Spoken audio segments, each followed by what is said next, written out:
What's going on, everybody? Good evening. A little bit later than I usually upload, but the circumstances call for it. So, somebody in my Discord, and I'm not going to say who, but if they want to make themselves known in the comments, they can, but maybe they don't. So, I'm not going to say who, but somebody in my Discord informed me that there's another way to get the Pro Football Reference data.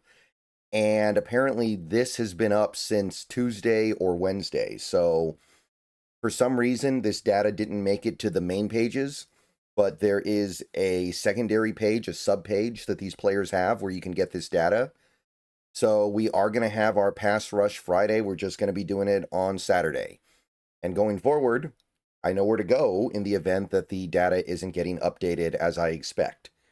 So Pass Rush Friday, I already made a video earlier today about our Pass Rush, basically saying it was good, but I don't really know if it was good, and this says it was good, but this indicates maybe not so good. So it's complicated, but I know you guys tend to like the raw numbers as well. So we're going to do the raw numbers too here, and the numbers that we have here indicate a pretty good game. We do. I will go ahead and just acknowledge that right now. So if you thought the pass rush was good on Sunday last week, then you'll probably agree with what you see here. But again, I think that the truth is a little bit more complicated than just saying that. So let's go through, starting with the defensive line. Again, this data comes from Pro Football Reference. Pro Football Focus has different numbers because they do things differently. So we'll start on the defensive line, and it's more or less everything you could want, right? Leonard Williams has 1 pressure, Murphy has 2, Reed has 2. So maybe you'd say you'd expect a little bit more from Leonard and a little bit less from Murphy because Williams is our big star and Murphy's the nose tackle. But however you want to slice it, the point is this. That's 5 pressures from your defensive line, which is thin, right? You had Mike Morris play a tiny bit in that game, but you've got really a 3-man rotation on that defensive line at the moment. So getting 5 total pressures from these 3 guys, really, is great. And that's going to be the start to a good week most of the time. But again, I have to ask, how much of this stuff was actually impactful? How much of this was actually impacting the play? How much of this was just, oh, it's the end of the play, Purdy's had 3.5 seconds to dissect the defense, but technically we got quote-unquote pressure. Some of it is going to be that. All right.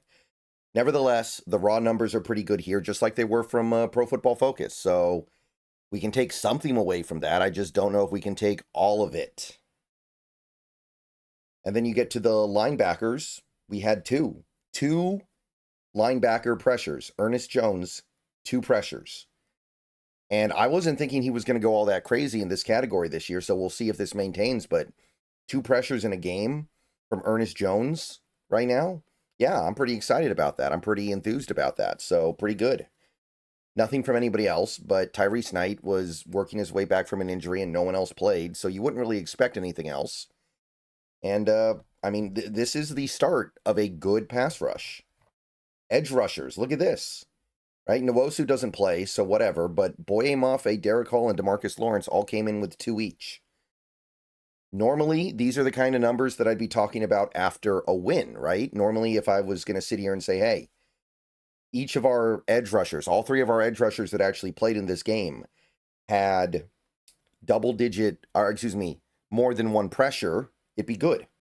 Before we go any further, I want to tell you a little bit about my friends over at Sleeper. If you're not using the Sleeper app for daily fantasy football this year, you are missing out. Let's get some picks in for the week. Take a look over on the left side of your screen. Look at all this great stuff you can do over on Sleeper right now. My picks go as such. I got Jalen Hurts going over 41.5 rushing yards.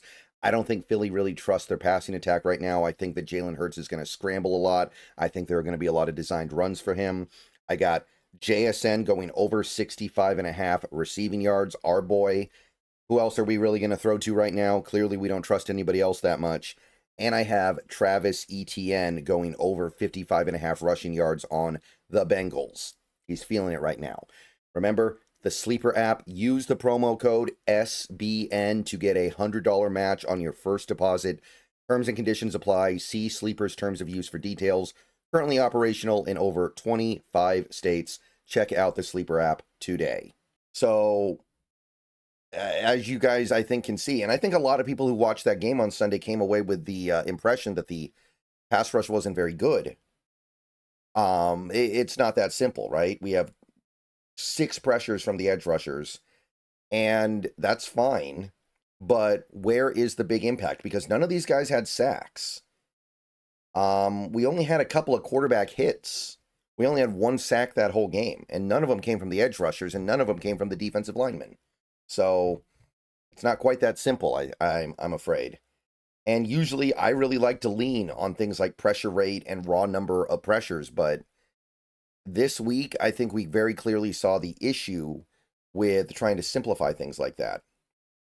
But anyway, that's good, right? And it does indicate we're not that far away at the very least. Like, whatever you want to say, we're kind of close. Cornerbacks, this is another area where Witherspoon actually got a pressure. Now, on the one hand, you want to say, hey, that's great. That's a great sign. That's a great indicator. That means that Devin Witherspoon, that means we're getting pressure from that area of the defense as well. And this is a guy who is a very good blitzer, but I believe the pressure that he got in that game on Sunday was on a play where Purdy identified the pressure and just hit the receiver that Witherspoon had left wide open for a first down on either 3rd or 4th down. So it's like, okay, you got the pressure, but if anything, you getting the pressure allowed the play to work the way that it needed to. So I don't know how excited we can be about this. I don't know how enthused we can be about Witherspoon getting a pressure on a play where the Niners still got everything they wanted. And we had one from the safety as well. Julian Love, of course, with the sack. So, of course, he's going to get a pressure. So we had at least one pressure from every area on the defense, and we had multiple pressures from the areas we expect multiple pressures from.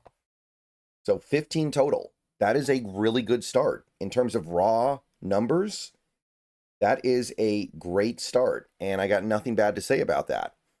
But again, I went through the more advanced analytics and combined it with what I was seeing out there on the football field on Sunday. And it's like, how much of this stuff actually impacted the Niners negatively? How many times did we generate a pressure that genuinely disrupted the play? A lot less than 15. Less than 10. Maybe less than 5. I don't know. But that's the next stage. Again, the good news here is that we're close. And we're currently well on pace to meet over 200 pressures by the end of the season, which would be tremendous. Not here to completely take it away. All right, guys, so going forward, we should be able to get these videos out much earlier.